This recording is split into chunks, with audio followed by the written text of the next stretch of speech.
tired after that run. I'm a bit tired after that one.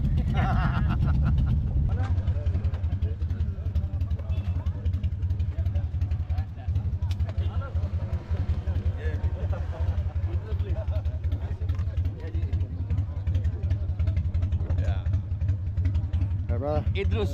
Mas Musa. Oh, bro Musa.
This is a little bit of a mind blower. Rombongan Eagle Warrior Narcotic National di Provincial. Nusa Tenggara Barat, khususnya di Lombok, terlebih khusus lagi di kantor Badan Narkotika Nasional Provinsi Nusa Tenggara Barat.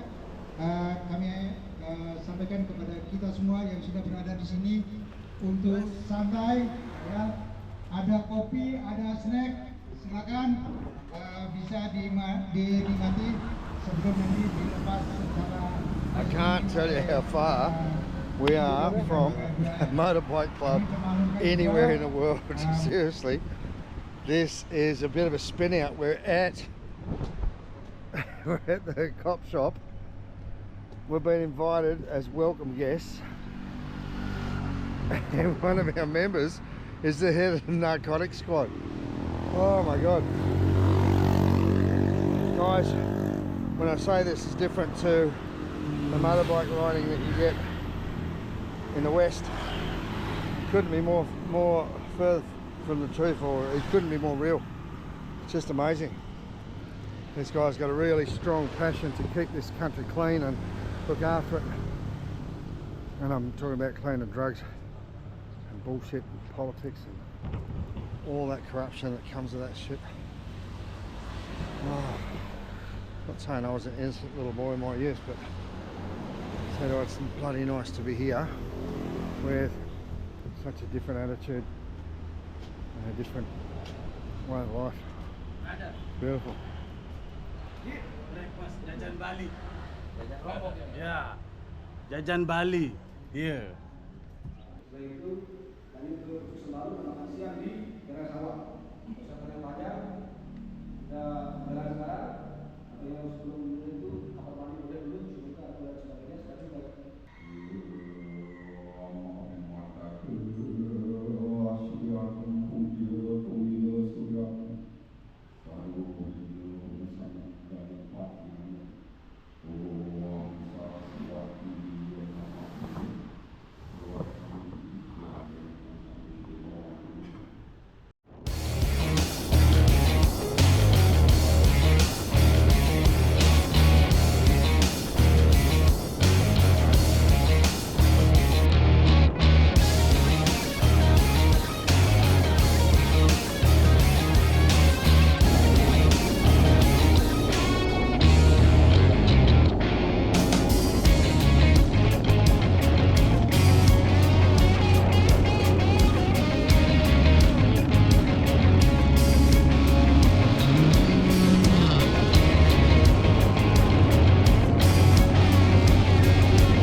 stop at this beautiful roadside cafe restaurant. But look at this, just acres and acres and acres of intensive farming in all the alluvial soils, right at the base of the mountain.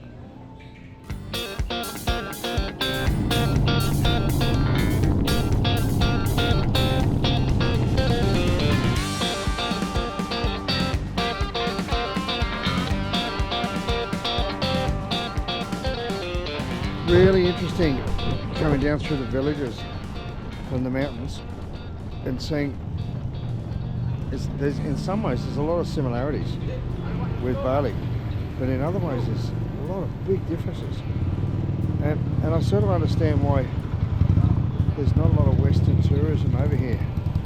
You know, I'm not saying this to be racist or whatever, but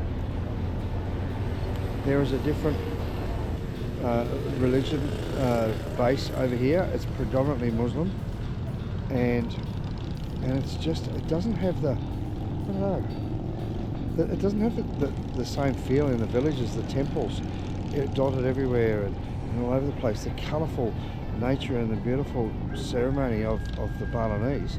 This island's just a stone's throw, a bloody good throw, but a stone's throw from Bali, and it's and the climate's identical, and there's meandering hills and villages and beaches. All the little warungs like this one across the road selling the noodles and the soft drinks and whatnot, the little Pertalite, Pertamina gas stations, they're all the same. It just feels different. Not bad, just different. There's no white people here, so they sort of, I don't know, they're not, from what I've seen. Now listen, I know some people turn and say, oh, that sounds quite racist because it's Muslim based, not Hindu or Christian or whatever, but the differences that makes to an average Western tourist is, firstly, I've been here 24 hours, nearly, not quite, and I haven't seen a beer anywhere. We went to a nice restaurant for lunch and sat out overlooking the rice paddies and whatnot, the vegetable farms, and they had everything except beer. So in Muslim culture, it's not anywhere near as prolific or as desired as it is in others. And so for a Western to come here looking for a bit of a holiday, they're not going to get that same experience necessarily. I'm not saying that there's not places you'll get it, but certainly in the resorts or the hotels you're more likely to. And I'm sure that there's restaurants here and other supermarkets that do. We're not stopping it's not a beer hunt. I'm just making an observation, but to a lot of people who come over here from Bali or from Australia or from around the world, it's on the list of what to expect. There's some really nice, I saw some accommodation which is little huts and little sort of Bali style villas that look pretty nice. They're up on the mountains. The mountains was interesting, quite cold, wet, and by the time we came back down it dried up almost immediately, and now I'm sweltering hot because I've still got all my wet weather stuff on. But look, it's lovely. It's so quiet. The roads are, honestly, these roads are amazing. The worst thing though, I tell you, you'd be riding around the road, and now I think what's happened is the federal government, or they've got a grant or money to fix up the main highway. However, as you go through some of the towns, I'm guessing that the towns are responsible for their own internal roads. It's because you'll go through beautiful sort of multi-lane highway like this one here, and you'll come around around a corner, and suddenly you're on an almost dirt road. It's narrow, it's windy, and there's big patches of gravel or something right in the middle where it's sort of washed out of someone's driveway and half across the road and no one swept it up. So on a motorbike, it's bloody dangerous if you're not expecting it, because you can get up to a reasonable pace. We're doing the whole island in a day and a half, and sort of going right around as much as we can get in a day and a half. But and we're stopping pretty well and having plenty of time off. As you see the boys over there, a heap of us to stop just to get some fuel and stretch our legs and have a drink.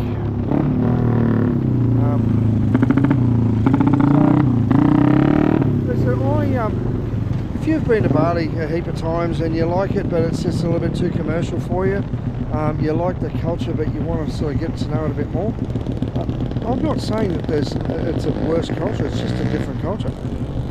And it's quite interesting. I'm intrigued to spend a little bit more time over here, because there's some really nice places to go. But there's a few trucks on the road, but they don't have the endless row of cars and tourist vans, and they have horses and buggies all over the place. And these, I don't know what they are. It looks like a homemade truck with a little single cylinder diesel motor, thump, thump, thump, thump, like a little tractor or something cruising up the road. Look, I'm really enjoying it. I hope I can do it justice and give you a bit of a look and a bit of information about Lombok Island, because yeah, it's interesting. I'm quite intrigued. So yeah, I'll keep going. I think we're about to head off. Don't know where to yet. Someone else knows. I don't have to. Hey, listen, I'll just show you. Pertalite. That's the cheaper nasty petrol. That's $1 a litre. The real good stuff, the Pertamax 92, is $1.32 Aussie money, roughly, a litre. And the diesel is up around yeah, $1.40, $1.50 no. So we don't spend much on petrol here. Those little scooters only take $2 or $3 to fill up, and they'll go for just about a whole week like that. So pretty efficient. Right guys, have fun. I'll talk to you a bit later.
Well, after a couple of days of riding and not much sleep, although last night I did get a bit, we got a little bit rained out today. We were hoping to do a little bit more and go up to a temple here and do a bit of a cleansing ceremony, but it literally just bucketed down. So we decided just to take it easy, have a nice relaxing day with our brothers, and just cruise on down a little bit earlier to the ferry. So here we are at the Lombok ferry terminal.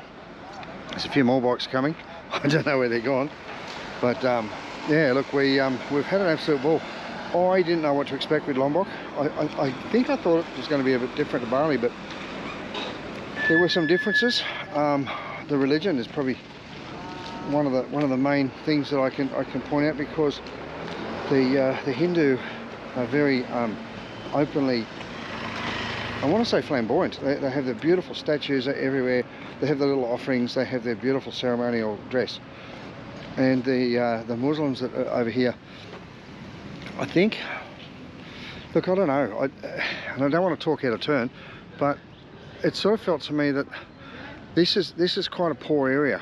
Although there's quite a lot of quite a lot of employment. There's big cities and there's lots of agricultural areas and stuff. However, I've never quite seen the number of Muslim ladies in their hijab begging or selling little bits of food or something outside the road.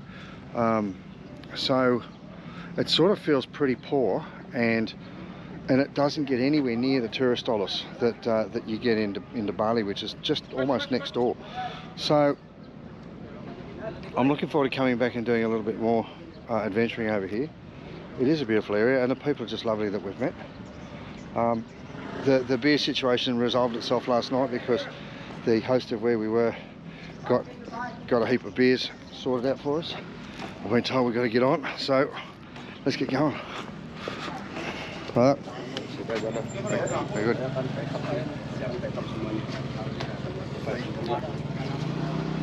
They grow it longer, so you'll be longer than this one. Yeah. Okay. And a big beard like him. Yeah, boss. Oke, semangat guys. Ya.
Ya, oke makan. Udah juga.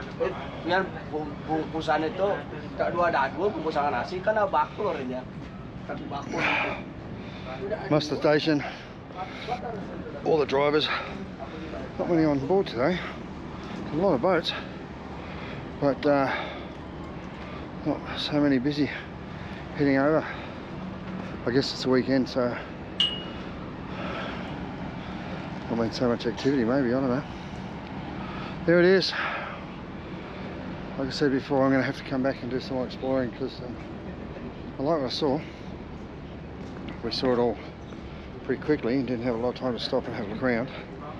But you sort of get a bit of a feel for the place, and definitely got to come back, go to Gili. There's a couple of islands not far from where we stayed last night. They're very famous for partying, mostly for younger people, but get some young at heart people that can have a good time there as well. So guys, hope you enjoyed this. We're going to do some more videos about some of the outer islands. Definitely going to, like I say, go back to Gili T, go to some of the outer islands in the area, because coming to Bali every year after year for 20 odd years, you can still see something new every single day. But a lot of people that come over here now do a bit of exploring, and they spend a few days somewhere else, and then they do their Bali trip. It's pretty cheap to go from Bali to anywhere else. So and I think, look, don't quote me, I think the ticket was about, with the motorbikes, it was probably less than $100 return. So by yourself, I couldn't imagine it being any more than about $30 or something. Maybe more, I'm not sure. I will find out. That's what I'll do next. I'll go and ask the guy who's handling this trip for us and see what he's what it costs. Have fun guys, I'll see you soon.